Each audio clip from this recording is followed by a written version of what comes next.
இப்போது புதிய அறிமுகம் ஆச்சி ஹோட்டல் சாம்பார் 50 கிராம் ரூபாய் 20 மட்டுமே. தாவேக தலைவர் விஜய் இன்னும் சில நிமிடங்களில் டெல்லி சிபிஐ அலுவலகத்தில் ஆஜராக இருக்கிறார். விசாரணை எதிர்கொள்ள இருக்கிறார். பத்திரிகையாளர் திரு சோமு இணைந்திருக்கிறார். சோமு, விஜய் இப்போது டெல்லி சிபிஐ அலுவலகத்துக்கு வர இருக்கிறார். இதை நீங்கள் பொலிட்டிக்கலாக பார்க்குறீங்களா இல்லை இன்சிடென்ட்டோட கனெக்ட் பண்ணி தான் பார்க்குறீங்களா? இல்ல, ரெண்டு விதமாவும் நம்ம பார்க்க வேண்டிய ஒரு சூழல் தான் இருக்கு. ஏன்னா ஒரு அரசியல் அழுத்தம் இல்லைன்னா சிபிஐ இந்த அளவுக்கு நடவடிக்கை எடுத்திருப்பாங்களாங்கிற ஒரு கேள்வியும் நம்ம மறுக்க முடியாது. அதே நேரத்துல இது ஒரு சரியான சட்ட ரீதியான நடவடிக்கையாகவும் இதை நான் பாக்குறேன். ஏன்னா இது விஜய் அப்படிங்கிற அந்த ஒரு தனி மனிதருக்காக, அந்த பிம்பத்துக்காக, அந்த திரையுலக கவர்ச்சிக்காக கூடிய கூட்டம் தான் கரூர்ல நடந்த விஷயம். அங்க இறந்தது அப்படிங்கிறது 41 பேருங்கிறது ரொம்ப ஒரு கொடுமையான ஒரு விஷயம். அந்த கட்சி சார்பானவர்கள், விஜய் சார்பானவர்கள் சரியான அந்த வர்றவங்களுக்கான நடவடிக்கை எடுத்தார்களா இல்லையா அப்படிங்கறது நிறைய விவாதங்கள் வந்தது நம்ம பார்த்தோம். அப்ப அதை உறுதிப்படுத்துவதற்காக அங்க என்ன நடந்தது அப்படிங்கிறதுக்காக ஏற்கனவே சிபிஐ அங்க விசாரிச்சிருக்கு. அதன் அடிப்படையில அவங்களுக்கு எழுந்த கேள்விகள், சந்தேகங்கள் இதை அவங்க இன்னைக்கு விசாரிப்பாங்க. அப்படிங்கிறப்ப அதை நிச்சயமா நம்ம ஒரு சரியான ஒரு நடவடிக்கையா தான் தோணுது எனக்கு.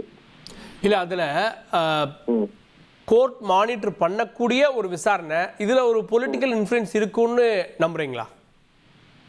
இல்ல, நிச்சயம் இருக்கலாம். இப்ப என்னன்னா, இப்ப நீதிமன்றம் சொல்லுது அப்படியே ஒரு அமைப்பு, அதாவது அது ஒன்றிய அரசு கிட்ட இருக்கட்டும் இல்ல மாநில அரசு கிட்ட இருக்கட்டும், அப்படியே அதை கேட்டுரும் அப்படின்னு நம்ம சொல்ல முடியாது. அதை தவிர்க்கிறதுக்கான விஷயங்களை, அதே சட்ட ரீதியான சில விஷயங்களை கூட அந்த அமைப்புகள் பண்ணும். இதெல்லாம் கடந்த காலத்துல நிறைய நடந்திருக்காது. இப்ப போனோம், அவர் இல்ல உடல்நலம் சரியில்லை, ஏதோ ஒண்ணு சொல்லலாம். ஆனா சொன்னதை செய்கிறார்கள்ங்கிறது சட்ட ரீதியா போயிட்டு இருக்க வரைக்கும் மகிழ்ச்சி. அதே நேரத்துல இத மத்திய அரசு அனுமதிக்குது அப்படிங்கிறதையும் நம்ம பார்க்கணும். இல்ல, இன்னொரு ஆங்கிள், விஜயிடம் விசாரிக்காம ஒரு குற்றப்பத்திரிகை தாக்கல் செய்யப்பட்டா அதை எதிர்த்து யாராவது மனு தாக்கல் செஞ்சாலும் கூட இந்த விசாரணை முழுமை பெற்றதா இருக்காது அப்படின்னு ஒரு ப்ரொசீஜரா ஏன் இதை நம்ம பார்க்க கூடாது? எப்பேற்பட்டவங்களா இருந்தாலும் சட்டத்தின் முன்பு சமம் அப்படின்னு நடந்துக்கிறாங்கன்னு ஏன் பார்க்க கூடாது? இருக்கு, நாங்கிறேன். அதை நான் சட்ட ரீதியான விஷயத்த நான் இல்லைன்னு சொல்லலையே. அதை தாண்டி இதுல அரசியல் விஷயங்களும் இருக்கும். இல்லாமல் எந்த விதத்திலையும் அரசியல் இல்லாத விஷயங்கள் இல்லை. தவிர இந்த நேரத்துல, இந்த தேர்தல் நேரத்துல என்னன்னா, இப்ப நீதிமன்றமே சொல்லியிருந்தால் கூட நான் மறுபடியும் சொல்றதுதான், இதை தள்ளி போடுவதற்கோ தவிர்ப்பதற்கோ அதே சட்ட ரீதியான காரணங்கள் எத்தனையோ இருக்கும். அதெல்லாம் இல்லைன்னு சொல்ல முடியாது. அதை தாண்டி நடக்குது. ஆனா இது சரியான விஷயம்தான்.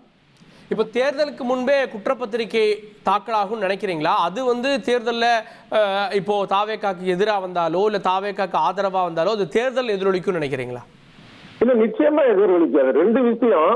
முதல்ல பல பேர் சொல்ற மாதிரி விஜய்க்கு 15%, 50% அப்படிங்கறதுலாம் நான் நம்பல. ஒண்ணு. அதுதான். இன்னொரு இது என்னன்னா, இவர் எப்ப அந்த கரூர் சம்பவம் நடந்து அது சம்பந்தமா எதுவுமே பேசாம நாட்களை தள்ளி போட்டாரோ, இப்ப அவருடைய இந்த ஜனநாயகன் படத்துக்கு ஒரு சிக்கல் வந்த போது அதை பத்தி எதுவுமே பேசாம மறைந்து கொண்டாரோ, அப்ப அவருக்கு இருக்கிற அந்த கொஞ்ச நெஞ்ச ஆதரவும் அதுல போயிடுச்சு.